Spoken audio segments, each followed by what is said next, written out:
تو بجٹ پر ہم ذرا سی بات کرتے ہیں اور پوچھتے ہیں کہ کیا توقعات لوگوں کو ہیں. ہمیں خاقان نجیب صاحب نے جوائن کیا ہے, ماہر معاشیات ہیں. خاقان صاحب بہت شکریہ, آپ نے ہمیں وقت دیا.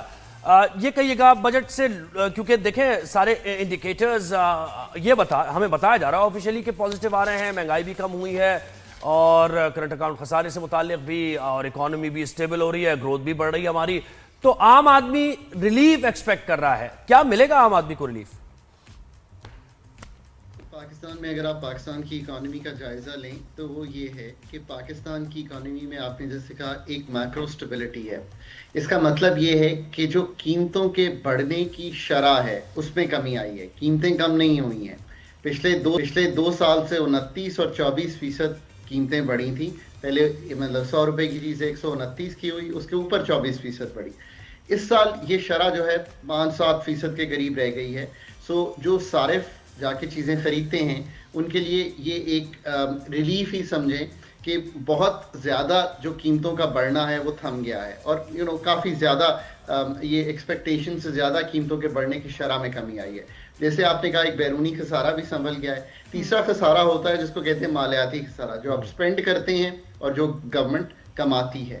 اب پاکستان نے بہت ہائی فسکل ڈیفیسٹس جس کو کہتے ہیں, یعنی کہ جو پوری ٹیکسیشن میں نان ٹیکسیشن میجرز میں حکومت کے پاس پیسے آتے ہیں اور جو وہ اخراجات کرتی ہے وہ اس کا ایک خسارہ رہا ہے.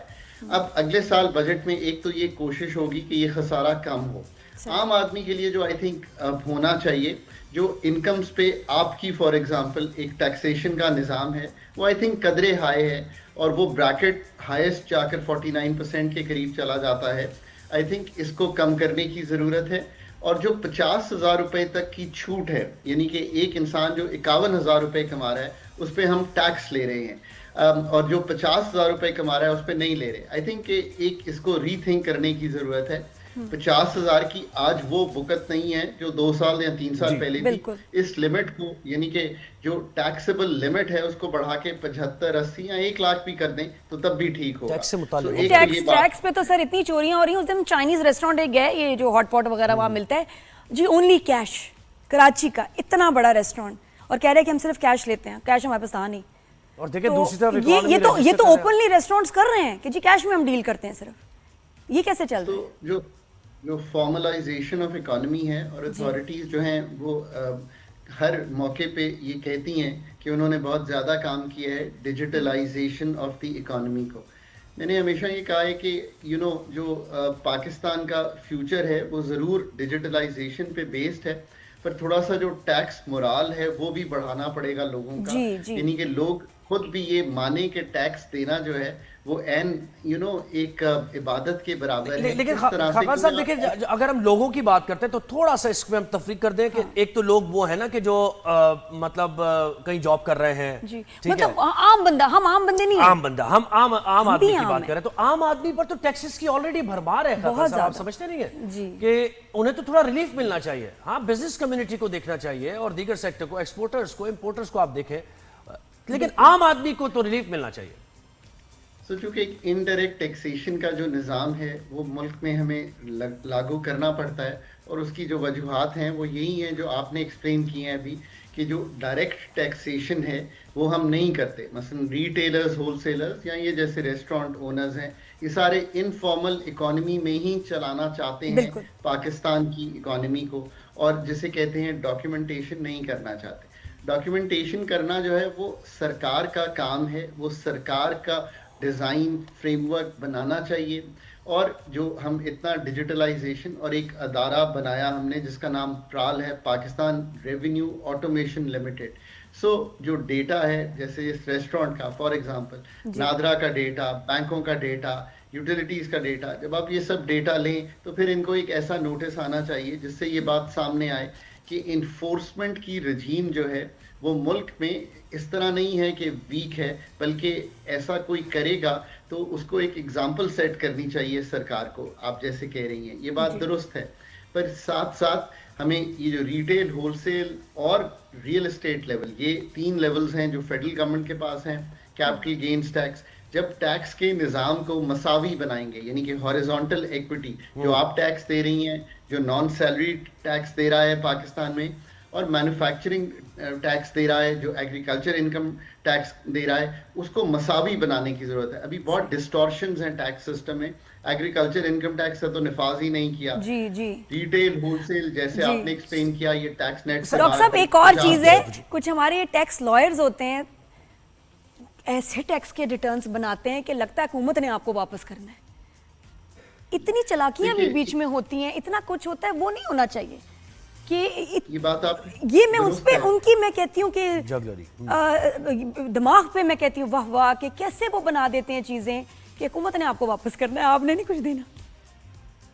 سو یہ بات آپ کی درست ہے کہ جو ٹیکس لائرز ہیں ان پہ ایک بڑا جیسے کہیں گے مورل اونس ہے اس چیز کا کہ when they file a return for you, it has to be true, it has to be honest, it has to ensure کہ آپ کا جو ٹیکس جو لاگو ہے اس کے مطابق مین مجھے لگ رہا ہے بریچ وہاں ہے, گڑبڑ ایک وہاں ہے کہ وہاں سے کیسے سلپ ہو رہے ہیں لوگ, یہ کیسے. اچھا خاقان صاحب مجھے ایک اور چیز مجھے بتائیں کہ ہم ہمیشہ اسٹرگل یہ کرتے ہیں کہ ہماری گروتھ نہیں ہے, اور گروتھ یعنی صفر پہ بھی چلی گئی ایک زمانے میں, پھر 1%, 2%. مجھے بتائیں اس گروتھ ریٹ پر آپ ٹیکس کیسے کلیکٹ کریں گے؟ آئی ایم ایف بار بار آپ کو کہہ رہا ہے کہ آپ ٹیکس کریں, وہ یہ بھی کہہ رہا ہے کہ غریب طبقے پر کو آپ ریلیف دیں, تو یہ کیسے ممکن کیسے ہے یہ سب کچھ ہو جائے؟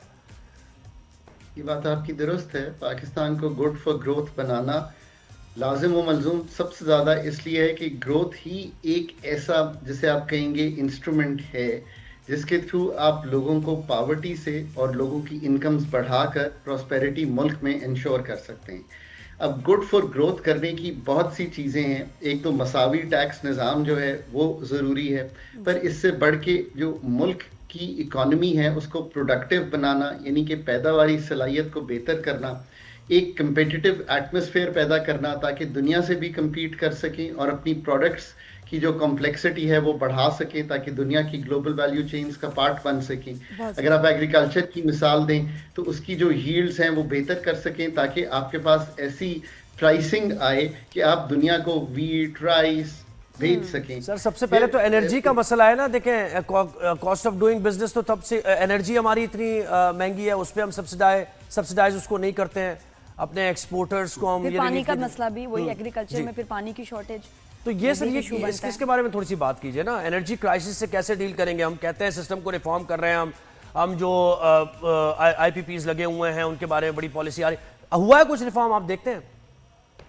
اتھارٹیز نے ضرور ایک کوشش کی ہے, اور میں ہمیشہ کہتا ہوں کہ اتھارٹیز ہمیشہ کچھ نہ کچھ کام کر رہی ہوتی ہیں. یہ ڈیپتھ اور جو کوالٹی ہے کام کی اور جو اس کا امپیکٹ آتا ہے, اگر آپ اس کو اوور آل سوچیں, جو انرجی سیکٹر ہے, میں ایک مثال دیا کرتا ہوں. جب جنرل مشرف حکومت چھوڑ کے گئے تھے تو 100 ارب روپے کا سرکولر ڈیٹ تھا پاور سیکٹر میں, 73 سے بڑھ کر آج 2450 ارب روپے کا سرکولر ڈیٹ ہے. یہ ایک ایسی مینیفیسٹیشن ہے جو آپ کو دکھاتا ہے کہ لیکیج اور انفیشنسیز بڑھی ہیں پاور سیکٹر کی, کم نہیں ہوئی ہیں. اور اس کی سب سے بڑی وجہ یہ ہے کہ اس کا جو تنظیم نو کرنے کی سکت ہے, کمپٹنس ہے, وہ ہم نے کبھی بلڈ نہیں کی. نہ ہم نے اس کو پرائیویٹائز کیا ڈسکوز کو اور جینکوز کو, بلکہ اور پاور سیکٹر میں کول اور ایل این جی کے پاور پلانٹس سرکار کی تحویل میں لگائے. پھر ہم نے نہ این ٹی ڈی سی یعنی کہ جو نیشنل ٹرانسمیشن اور ڈسٹریبیوشن نیٹ ورک ہے اس کو ٹھیک کیا, ہم بجلی کی ترسیل بھی نہیں کر سکتے, نہ پرائسنگ میکنزم کو ٹھیک کیا, نہ ہی ریگولیٹری فریم ورک ایسے بنائے کہ کوئی کمپیٹیٹیو مارکیٹ ملک میں بنے, اور آخر میں جو پالیسی سازی کی اس میں ڈالر ریٹ پہ 17% پہ ریٹرن گارنٹی کرتے چلے گئے, اور آج وہ لون واپس کرنے کی سکت جو ہے وہ انرجی سیکٹر میں نہیں ہے. یہ انرجی سیکٹر جائے گا تو پھر کوئی ترقی ہونی ہے. صحیح. اور سر یہ جو پینشنز کی بھی جب ذکر آتا ہے نا, جب بھی بجٹ میں پینشنز وہ روک دی جائیں, نہیں دی جائیں, ختم کر دی جائیں, اس سے جو ہے نا جو دل بند ہوتا ہے لوگوں کا, کیونکہ فیملیز چل رہی ہیں بھائی, پینشنز پہ آپ ایسے نہیں کر سکتے. کتنی بیوائیں ہیں, کتنے لوگ بزرگ ہیں جو پینشنز پہ چل رہے ہیں. یہ دیکھیں ہم ویلفیئر کی تو بات ابھی شروع ہی کی ہے, وہ اس پہ تو ہو ہی نہیں رہا انویسٹ. تعلیم, صحت, پینشن, نہیں ڈسکس کرنا چاہیے ایسے. یہ وہ جو نان پینشنرز ہیں ان کو نہیں پتا چلتا, لیکن جو پینشن والی فیملیز ہیں ان کا کیا ہوگا اگر ان کی پینشن. اس پہ سر کچھ فرما دیجئے پھر اس کے بعد. جی یہ پینشنز پہ سر ڈاکٹر صاحب بتائیں. دیکھیے جو پینشنز کا سلسلہ ہے وہ بوجھ اتنا زیادہ بڑھ گیا ہے فیڈرل لیول پہ بھی اور پروونشل لیول پہ بھی.